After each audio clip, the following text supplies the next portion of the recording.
안녕하세요. 오늘은요, 기독교 역사에서 정말 중요한 한순간으로 함께 떠나보려고 합니다. 바로 451년에 열렸던 칼케돈 공의회인데요. 당시 교회는 신앙의 뿌리 자체를 흔들 수 있는 아주 중대한 질문 때문에 엄청난 논쟁에 휩싸여 있었어요. 이 공의회는 바로 그 논쟁의 마침표를 찍은 교회의 공식적인 답변이 나온 결정적인 순간이었습니다. 그 질문이 뭐였냐고요? 바로 이겁니다. 예수님은 누구신가? 자, 이게 그냥 신학적인 호기심에서 나온 질문이 아니었어요. 어떤 사람들은 예수님이 완전한 하느님은 아니라고 하고, 또 어떤 사람들은 그분의 인간적인 면모를 아예 부정하기도 했거든요. 이렇게 신앙의 정체성 자체가 흔들리는 상황에서 교회는 아주 명확한 답을 내려야만 했습니다. 칼케돈 공의회가 바로 그 중요한 역할을 해낸 거죠. 그래서 공의회가 내놓은 핵심 답변, 그게 뭘까요? 바로 예수 그리스도께서는 두 개의 완전한 본성을 한 분 안에 모두 지니고 계신다는 선언이었습니다. 이게 정확히 무슨 뜻인지 지금부터 한번 제대로 들여다보겠습니다. 네, 바로 이 한 문장이에요. 예수님은 참 하나님이시면서 동시에 참 인간이시다. 어느 한쪽이 99%고 다른 쪽이 1%인 게 아니라 신성도 100%, 인성도 100%, 양쪽 모두 완전하시다는 선언이었죠. 정말 놀라운 역설 아닌가요?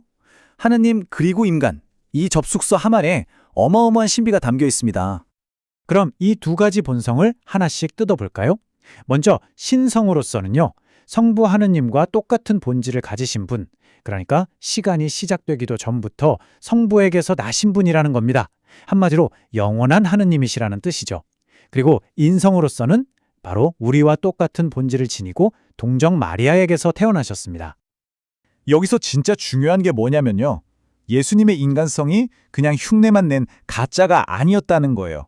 우리처럼 생각하고 느끼는 이성적인 영혼, 그리고 실제 살과 피를 가진 육체를 지닌 완벽한 사람이셨다는 거죠. 딱 한 가지, 죄만 빼고는 모든 면에서 우리와 똑같으셨습니다. 왜냐고요? 바로 우리의 구원을 위해서 우리와 같은 모습으로 오셔야만 했기 때문이죠.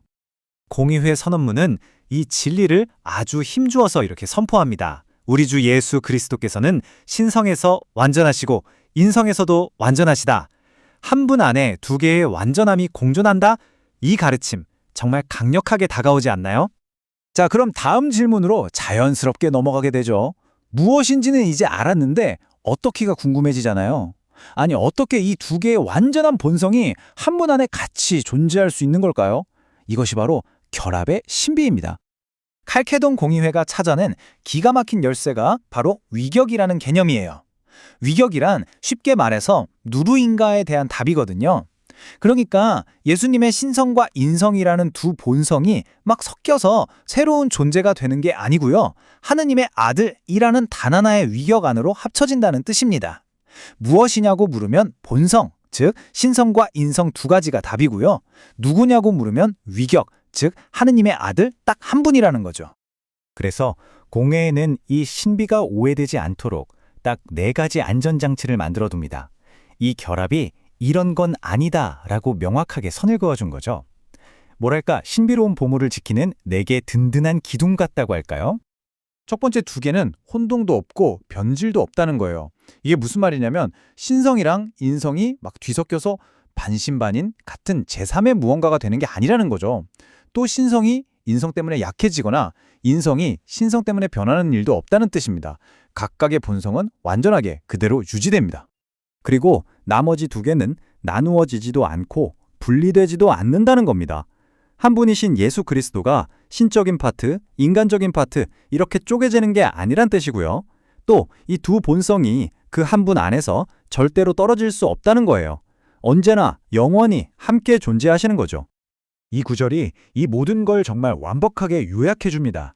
두 본성이 결합했는데 서로의 특징이 사라지는 게 아니라 오히려 각자의 고유한 성질이 100% 그대로 살아있다는 거예요.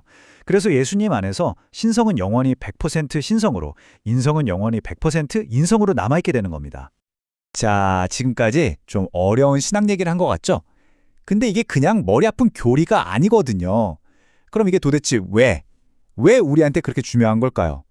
이게 우리의 신앙과 구원에 어떤 의미가 있을까요? 가장 중요한 포인트가 바로 이거예요. 두 본성이 하느님의 아들이라는 단 하나의 위격 안에서 결합되어 있기 때문에 예수님께서 인간으로서 하신 모든 행동이 곧 하느님 아들의 행동이 된다는 겁니다. 그분이 행하신 기적, 가르침, 심지어 십자가 위에서의 고통과 죽음까지도 전부 말이죠.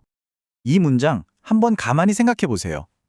온 우주를 창조하신 그 영원한 하느님께서 먼지 나는 길을 걷고 목수일을 하고 병든 사람을 어루만지는 바로 우리와 똑같은 인간의 손으로 일하셨다는 의미입니다.